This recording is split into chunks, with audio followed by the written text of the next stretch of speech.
दोस्तों, जब Warren Buffett की उम्र 11 साल की थी तो उन्होंने अपनी लाइफ का पहला इन्वेस्टमेंट किया था।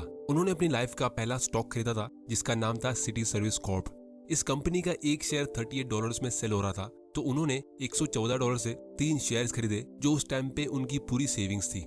अब उस शेयर्स को बाय करने का उनका रीजन ये था कि वो कंपनी काफी सालों से कंटिन्यूअसली प्रॉफिट्स कमा रही थी और डिविडेंड्स भी पे कर रही थी, लेकिन कुछ वजह से वो कंपनी ने पिछले कुछ सालों से डिविडेंड्स पे नहीं किए थे, जिसकी वजह से वो कंपनी के पास ऑलमोस्ट $100 पर शेयर का कैश जमा हो गया था। मतलब जितने रुपयों में वो कंपनी सेल हो रही थी उससे ज्यादा कैश तो उस कंपनी के पास ऐसे ही रखा हुआ था, और यही वजह से वॉरेन बफे ने अपनी लाइफ की पूरी सेविंग्स उसमें इन्वेस्ट की। अब दोस्तों, यहाँ पे गौर करने वाली बात ये है कि आज की तारीख में मेजॉरिटी लोग, ऑलमोस्ट सभी जो अपनी 20s में होते, जो अपनी लाइफ का पहला शेयर खरीदते, तो वो स्टॉक मार्केट में बस यूं ही किसी के बोलने पे इन्वेस्ट कर देते या कोई एक दो सिंपल सा लॉजिक लगा के शेयर्स बाय कर लेते। जबकि आज की तारीख में हमारे पास स्टॉक मार्केट और इन्वेस्टिंग के बारे में सीखने के लिए कितने सारे फ्री के रिसोर्सेज अवेलेबल है, जैसे यूट्यूब, और हमारे पास टाइम भी बहुत होता है। जबकि वॉरेन बफे वो टाइम पे सिर्फ 11 साल के थे, तो वो एक जॉब भी कर रहे थे और स्कूल भी जाते थे, लेकिन फिर भी उन्होंने अच्छी रिसर्च करके और एक बहुत ही बढ़िया रीजन की वजह से स्टॉक में इन्वेस्ट किया और उससे अच्छा प्रॉफिट भी कमाया। तो हमें भी यहाँ से एक बहुत ही इंपॉर्टेंट लेसन सीखने मिलता है कि भले ही आपका इन्वेस्टमेंट अमाउंट कितना भी छोटा हो, आपको उसे एक राइट माइंडसेट से और पूरे ध्यान से इन्वेस्ट करना चाहिए, क्योंकि अगर आप उस सीड मनी को ही वेस्ट कर दोगे, यानी अपने बीज को, तो आप एक बहुत बड़ा ट्री कैसे ग्रो करोगे। तो इसीलिए जब आप उस छोटे से अमाउंट से पैसा अर्न करोगे, उसे खुद अपनी आंखों से ग्रो होते हुए देखोगे और लाइफ में छोटी छोटी सक्सेस अचीव करोगे, तभी आप आगे बढ़ोगे और फ्यूचर में बड़े अमाउंट को इन्वेस्ट करने का आपको कॉन्फिडेंस मिलेगा। तो इसीलिए आज हम ये जानेंगे कि आप अपना फर्स्ट 10 या 20,000 रुपीज कहाँ और कैसे इन्वेस्ट कर सकते हो। आपको इन्वेस्टिंग शुरू करने के लिए क्या माइंडसेट और स्ट्रेटेजी चाहिए, और एग्जैक्टली आप अपनी इन्वेस्टमेंट्स पिक कैसे करोगे, उसके हम कुछ वैल्यूएबल लेसन सीखेंगे। तो ये दोनों चीजें हम एकदम सिंपल लैंग्वेज में आज की वीडियो में डिस्कस करेंगे। तो अगर आप अपनी 20s में हो तो ये वीडियो आपके लिए बहुत ही इंपॉर्टेंट होने वाला है, क्योंकि ये एक सवाल मुझे काफी लोगों ने पूछा है और ये एक बहुत ही बढ़िया बात है कि आप इन्वेस्टिंग को सीरियसली लेना चाहते हो। तो बिना वक्त बर्बाद किए हम शुरू करते हैं। तो दोस्तों, जिन लोगों के मन में एक सवाल आ रहा होगा कि एक छोटे से अमाउंट को इन्वेस्ट करने से हमारा क्या होगा, या हमें कितने अमाउंट से एक्चुअली में इन्वेस्टिंग शुरू करना चाहिए, तो उम्मीद करता हूँ कि उनको अपना आंसर मिल गया होगा, क्योंकि हर एक बड़ा इन्वेस्टर एक टाइम पे छोटा ही था। जैसे हमने अभी डिस्कस किया, वॉरेन बफे जो आज $100 बिलियन के मालिक है, उन्होंने भी $114 से अपनी इन्वेस्टिंग की जर्नी की शुरुआत की थी। और राकेश झुनझुनवाला ने भी, जो आज 30,000 करोड़ रुपीस के मालिक है, उन्होंने भी अपना पहला इन्वेस्टमेंट सिर्फ $5,000 से शुरू किया था। और जब मैंने अपनी इन्वेस्टिंग की जर्नी की शुरुआत में एक छोटा सा अमाउंट सेव किया था और मुझे उसे इन्वेस्ट करना था, तो मैं भी वही सोच रहा था कि क्या मुझे उसे इन्वेस्ट करना चाहिए या थोड़ा और सेव करना चाहिए।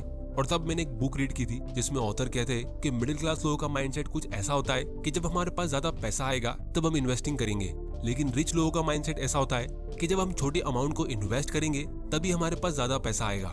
और इसीलिए रिच लोग अपनी लाइफ में बहुत सारा पैसा बनाते और पुअर माइंडसेट के लोग अपनी लाइफ में सिर्फ बहाने बनाते। अब ये मैं इसीलिए बोल रहा हूँ क्योंकि जब भी हम मिडिल क्लास के लोग पैसा कमाते तो बहुत ही कम लोग कुछ अच्छी खासी सेविंग्स करते, और उसमें से भी मेजॉरिटी लोग जो सेविंग्स करते, उनकी सेविंग्स हमेशा किसी बैंक अकाउंट में या एफडी में ऐसी पड़ी होती है जहाँ उन्हें सिर्फ 5 से 6% का इंटरेस्ट मिल रहा होता है। वो उससे एक्चुअल इन्वेस्टिंग नहीं करते ये डर से कि कहीं वो उसे लूज ना कर दे, या शायद अभी उनके पास उतने पैसे नहीं है या उतनी नॉलेज नहीं है, एक्सेट्रा एक्सेट्रा। और फिर जब लोगों के पास ज्यादा पैसा आता है उनकी 30s और 40s में, तब उनको इन्वेस्टिंग की इतनी नॉलेज होती नहीं है, क्योंकि उन्होंने कभी अपनी 20s में एक छोटे अमाउंट से कभी इन्वेस्टिंग सीखा ही नहीं। तो आज अगर आपके पास सिर्फ एक छोटा अमाउंट है तो आप उसे एक अपॉर्चुनिटी की तरह ले सकते हो कि आपको इससे इन्वेस्टिंग सीखने मिल रहा है। क्योंकि अक्सर जब लोग अपनी 30s और 40s में पहुंचते और जब उनकी रिस्पॉन्सिबिलिटीज बढ़ जाती है तो तब वो कम रिस्क लेने के लायक होते, क्योंकि उनको बहुत सारे एक्सपेंसेस कवर करने। तो घुमा फिरा के वो लोग सिर्फ वही एफडी और सेविंग्स प्लान में पैसा लगा देते, जिससे उनको बहुत ही कम प्रॉफिट मिलता है, और अच्छी खासी सेविंग्स करने के बाद भी वो लाइफ टाइम काम करते रह जाते, क्योंकि महंगाई तो हमेशा बढ़ती रहती है। जैसे रिसेंटली कोरोना वायरस की वजह से पूरी दुनिया की गवर्नमेंट ने बहुत सारे नोट्स प्रिंट किए, जिससे अब महंगाई और ज्यादा स्पीड में बढ़ रही है। सिर्फ पिछले 2-3 सालों में ही 10 ग्राम गोल्ड का प्राइस 30,000 से ग्रो होकर 50,000 के ऊपर जा चुका है। सेंसेक्स भी ऑलमोस्ट डबल हो गया है, मतलब ये भी ऑलमोस्ट 80 to 100% इंक्रीज हो गया है। लेकिन बहुत लोगों की सैलरी अभी भी वहीं की वहीं होगी और उनकी सेविंग्स भी उतनी होगी जहां उनको सिर्फ 8 से 10% का इंटरेस्ट मिला होगा।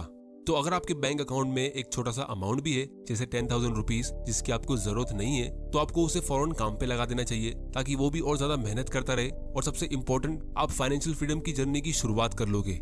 अब दोस्तों, जब आपने ये डिसाइड कर लिया कि आपके पास जो एक्स्ट्रा फंड्स है आप उसे इन्वेस्ट करोगे, तो सवाल ये उठता है कि आप उसको एक्चुअली में इन्वेस्ट करोगे कहाँ। क्योंकि अब हमारे पास इन्वेस्ट करने के लिए बहुत सारे ऑप्शंस हो गए। रियल एस्टेट, गोल्ड और एफडी, ये सब पुराने ऑप्शंस तो थे ही, अब हमारे पास क्रिप्टो करेंसीज भी आ गई है। फिर आपको बहुत सारी कॉम्प्लेक्स स्कीम्स मिलेगी जैसे यूलिप, ईएलएसएस, बहुत सारे टैक्स सेविंग्स ऑप्शंस जैसे एनपीएफ, पीपीएफ एक्सेट्रा एक्सेट्रा।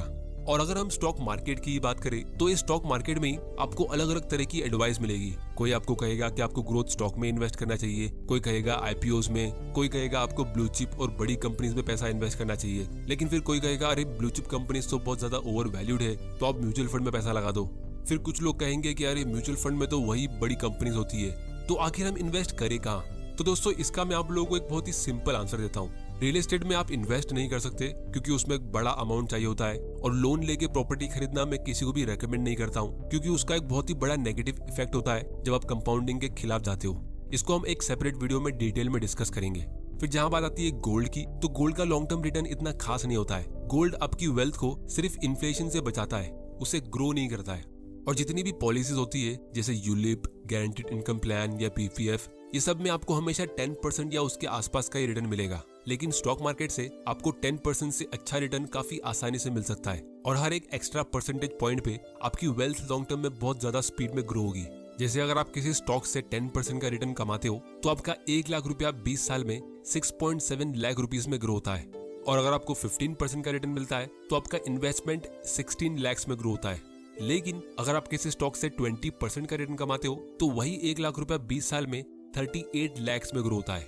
अब कुछ लोग कहेंगे कि 20% का रिटर्न कमाना स्टॉक मार्केट में बहुत ही मुश्किल होता है, इतना रिटर्न हम नॉर्मल लोग कैसे कमा सकते हैं? लेकिन दोस्तों अगर आप स्टॉक मार्केट में बेसिक कॉमन सेंस और डिसिप्लिन के साथ इन्वेस्ट करते हो, तो अगर आपके पास स्टॉक मार्केट की कुछ खास नॉलेज नहीं भी है तो भी आप ये 20% का रिटर्न बहुत ही आसानी से कमा सकते हो। इसका मैं आप लोगों को एक रियल एग्जांपल देता हूँ। तो जब भी हम रियल एस्टेट में इन्वेस्ट करते या एक अच्छे अमाउंट का गोल्ड खरीदते तो हम हमेशा लॉन्ग टर्म सोचते, और फिर जब हम उसे खरीद लेंगे तो हम अपनी प्रॉपर्टी को 1-2 साल में बेचते नहीं है। हम ऐसा बहुत ही रेयरली सुनते कि हमारे किसी रिलेटिव ने 50 लाख रुपए की कोई प्रॉपर्टी खरीदी और फिर 2 साल बाद 5 लाख रुपए का प्रॉफिट कमा के उसे सेल कर दिया। लेकिन जब बात आती है स्टॉक मार्केट की, तो यहाँ पे लोग किसी स्टॉक को 2-3 साल के लिए भी ईमानदारी से होल्ड नहीं करते, 10-20 साल तो बहुत दूर की बात होती है। तो इसीलिए यहाँ पे आपको ये डिसाइड करना है कि आपको अगर स्टॉक मार्केट में इन्वेस्ट करना है तो कितने टाइम के लिए, और अगर आप अच्छी क्वालिटी के ग्रोथ स्टॉक को लॉन्ग टर्म के लिए होल्ड करते हो तो आप उससे कोई भी प्रॉपर्टी के मुकाबले काफी अच्छा रिटर्न कमा सकते हो। अब इसका भी मैं आप लोगों को एक लाइव एग्जांपल देता हूँ। ये कंपनी है मैरिको, जो काफी फेमस कंपनी है, इनके प्रोडक्ट्स हम सभी यूज करते हैं। तो अगर आप इसका पिछले 20 साल का रिटर्न देखोगे तो आप देख सकते हो ये कंपनी ने अपने इन्वेस्टर्स को 11,000% का रिटर्न दिया है, मतलब ऑलमोस्ट 110 गुना। तो अगर हम इसका कंपाउंडेड एनुअल ग्रोथ रेट देखेंगे तो ये ऑलमोस्ट 24% का होता है।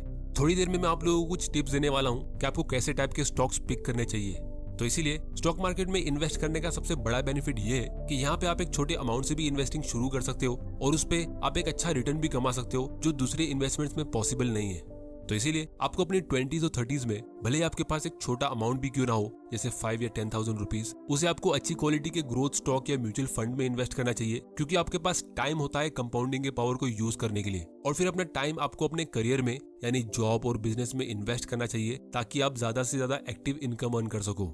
और फ्यूचर में जब आपकी अच्छी खासी वेल्थ क्रिएट हो जाएगी तब आप डाइवर्सिफाई कर सकते हो रियल एस्टेट, गोल्ड और दूसरी जगह पे। तो दोस्तों यहाँ तक उम्मीद करता हूँ कि आपको एक राइट माइंडसेट और स्ट्रेटेजी मिल गई होगी कि आपको अपना पहला इन्वेस्टमेंट कहाँ और किस तरह करना चाहिए।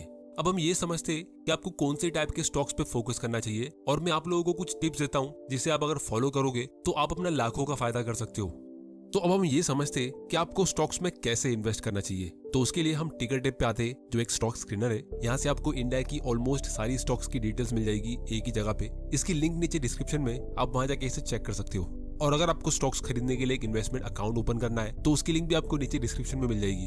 तो जब हम इस स्टॉक स्क्रीनर पे आएंगे तो आपको यहाँ पे हजारों स्टॉक्स की लिस्ट मिलेगी। अब इनमें से हम कौन से स्टॉक्स चुने ये पता लगाना बहुत लोगों के लिए मुश्किल होता है। तो इसीलिए हमें ये समझना होगा कि हमें किस टाइप के स्टॉक्स को बिल्कुल अवॉइड करना चाहिए, क्योंकि इसमें से आधे से ज्यादा स्टॉक्स ऐसे हैं जिनकी तरफ आपको देखना भी नहीं चाहिए, क्योंकि उसमें पैसे लूज होने की चांस बहुत ज्यादा होते हैं। जैसे सबसे पहले टाइप के स्टॉक्स है साइक्लिकल स्टॉक्स, यानी ऐसी कंपनीज जिनका परफॉर्मेंस अगर आप एक लॉन्ग टर्म ग्राफ में देखोगे तो वो एक साइकिल की तरह होता है। मतलब जब इकोनॉमी अच्छा करती है तो उनका स्टॉक प्राइस बहुत ऊपर जाता है, लेकिन जब मार्केट कंडीशन खराब होती है तो ये उतना ही नीचे आते हैं। जैसे यहाँ पे रियल एस्टेट सेक्टर हो गया, या इंडस्ट्रियल कंपनीज हो गई, या फिर कंज्यूमर डिस्क्रिशनरी में एयरलाइंस और ऑटोमोबाइल कंपनीज। जैसे एग्जांपल के लिए हम यहाँ पे टाटा मोटर्स को लेते। ये इंडिया की एक बहुत ही फेमस कार मैन्युफैक्चर करने वाली कंपनी है। लेकिन जब लॉकडाउन लगा था तो लोग वो टाइम पे कार्स नहीं खरीद रहे थे। लोग वो टाइम पे बेसिक और खाने पीने की चीजों को खरीद रहे थे, और जिसको उस टाइम पे कार खरीदना भी था तो वो लोग कुछ महीनों के लिए रुक गए होंगे।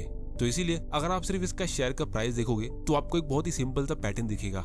जब बुल मार्केट शुरू होने वाला होता है तो उसके पहले ही इनका शेयर प्राइस ऊपर भागने लगता है, और इसीलिए जिन्होंने इसमें पहले इन्वेस्ट किया होता है यानी मार्केट क्रैश के बीच, तो सिर्फ उन्हीं लोगों को अच्छा प्रॉफिट मिलता है। तो बिगिनर्स को मैं ऐसे स्टॉक्स इसीलिए अवॉइड करने कहता हूँ क्योंकि स्टॉक मार्केट में न्यू इन्वेस्टर्स हमेशा बुल मार्केट के बीच ही एंटर करते। मतलब यहाँ पे जब मार्केट बहुत अच्छा कर रहा होता है, न्यूज में और हर जगह आपको दिखेगा कि देखो लोग स्टॉक मार्केट से कितना प्रॉफिट कमा रहे हैं, ये स्टॉक आज कितना % ऊपर गया, ये वाले स्टॉक ने आज 52 वीक हाई टच किया, एक्सेट्रा एक्सेट्रा। तो बहुत सारे न्यू इन्वेस्टर्स लाखों करोड़ों के नंबर्स में बुल मार्केट के बीच अपने डीमैट अकाउंट्स ओपन करते और फिर बिना कोई ज्यादा रिसर्च किए सिर्फ प्राइस चार्ट को देख के इनमें इन्वेस्ट कर लेते। जैसे अगर हम इसके लास्ट बुल रन की बात करें तो पिछले 1-2 साल में बहुत सारे इंडियंस ने स्टॉक मार्केट में एंट्री की है, लेकिन अब ये स्टॉक ऑलरेडी ऊपर जा चुका है। तो जिन लोगों ने इसमें 2020 के बीच इन्वेस्ट किया था तो सिर्फ वही लोगों को इससे अच्छा प्रॉफिट मिलेगा, जैसे राकेश झुनझुनवाला ने वो टाइम पे इन्वेस्ट किया था। लेकिन अगर आप ये सोचोगे कि सब बड़े इन्वेस्टर्स ने इसमें इन्वेस्ट किया है तो आपको भी करना चाहिए, तो ये एक बहुत बड़ी मिस्टेक होगी। तो कहने का मतलब ये है कि इन स्टॉक्स में आपकी बाइंग और सेलिंग की टाइमिंग बहुत ज्यादा इंपॉर्टेंट होती है, और इस टाइमिंग के खेल में जिस तरह आपको बिहेव करना चाहिए बिगिनर्स हमेशा उसका एग्जैक्ट ऑपोजिट करते और अपने पैसे गंवाते। क्योंकि जब पूरी दुनिया ग्रीडी होती है तो आपको मार्केट क्रैश के बारे में डरना चाहिए, और जब मार्केट क्रैश के बीच पूरी दुनिया डर रही होती है तब आपको ग्रीडी होना रहता है। लेकिन न्यू इन्वेस्टर्स को ये बात जल्दी समझ नहीं आती है। तो इसीलिए अपनी स्टॉक मार्केट की जर्नी में शुरुआत के कुछ सालों तक आप ऐसे स्टॉक्स को अवॉइड करो और पहले मार्केट साइकिल को समझने की कोशिश करो।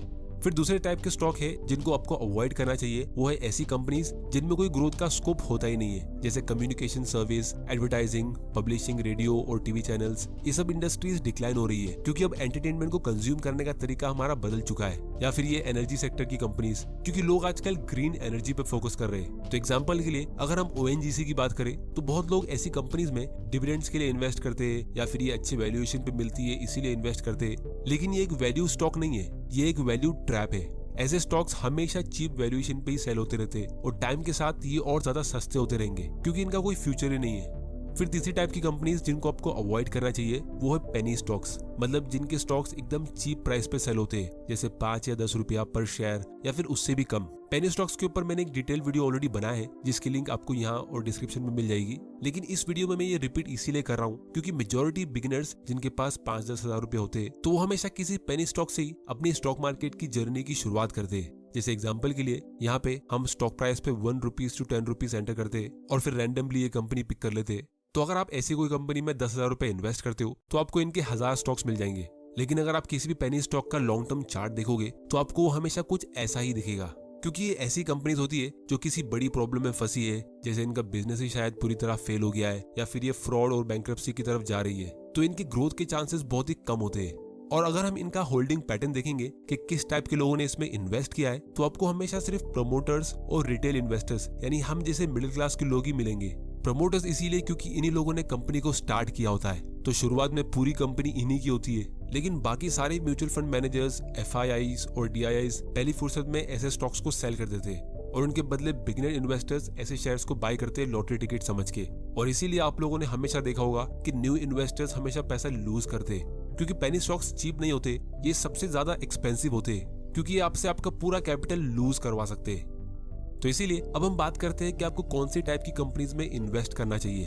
तो एज ए बिगिनर आपको ऐसी कंपनीज ढूंढनी चाहिए जो हर साल हर मार्केट कंडीशन में ग्रो होती रहे। इसमें ज्यादातर रिटेल कंपनीज होती है जो बेसिक नेसेसिटीज के आइटम सेल करती है, या फिर FMCG कंपनीज जिसको हम कंज्यूमर स्टेपल्स भी कहते हैं। जैसे यहाँ पे हम रैंडमली एक कंपनी पिक कर लेते, तो यहाँ पे हम डाबर कंपनी की बात करते हैं। अगर हम इसका एक क्विक एनालिसिस करते इसके फाइनेंशियल्स पे क्लिक करके कि इन्होंने पिछले 10 साल में कैसा काम किया है, तो यहाँ पे आप देख सकते हो इनके सेल्स और प्रॉफिट की कंसिस्टेंसी कितनी बढ़िया है। ये हर एक ईयर यानी ईयर ऑन ईयर अच्छा परफॉर्म कर रही है। इसको हम यहाँ पे ग्रोथ व्यू पे क्लिक करके एकदम इजीली देख सकते हैं। ऑलमोस्ट सारे सेक्शंस ग्रीन में, क्योंकि ये कंपनी हर साल कुछ न कुछ ग्रोथ शो कर रही है कंसिस्टेंसी के साथ। और यही चीज आपको इसके शेयर प्राइस पे भी दिखेगी कि इनका शेयर प्राइस भी कंसिस्टेंटली ग्रो हो रहा है।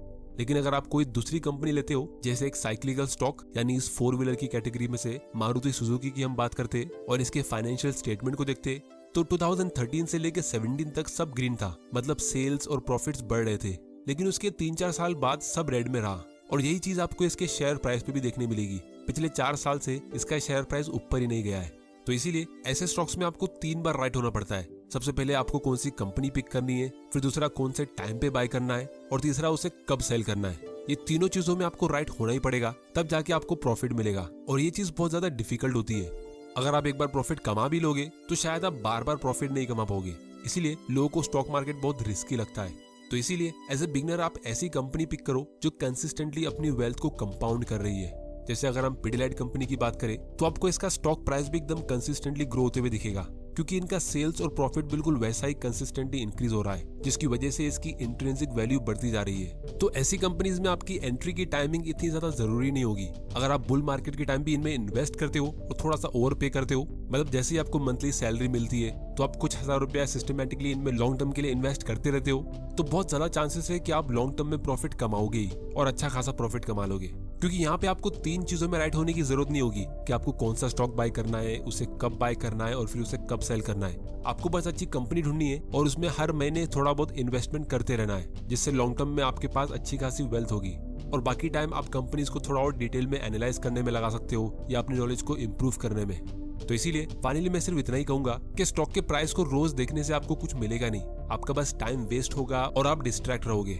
उससे अच्छा ये होगा कि आप इन्वेस्टिंग के टाइमलेस प्रिंसिपल्स पे फोकस करो, ना कि शॉर्ट टर्म न्यूज और ट्रेंडिंग चीजों पे। तो टाइम वैल्यू ऑफ मनी क्या होता है, कॉम्पिटिटिव स्ट्रेटेजीज कैसी होती है, कंपनी के अकाउंट्स को हम कैसे रीड कर सकते हैं और कंपनी का वैल्यूएशन हम कैसे करते हैं, इन सब चीजों के बारे में आपको सीखना चाहिए। क्योंकि ये सब चीजें ऐसी है जिसे जान के आप एक अच्छे इन्वेस्टर तो बनोगे, लेकिन साथ में जब आप फ्यूचर में कभी बिजनेस स्टार्ट करते हो तो ये सब लेसन आपको उसमें भी काम आएंगे। और वॉरेन बफे भी यही कहते हैं कि I am a great investor because I am a great businessman and I am a great businessman because I am a great investor.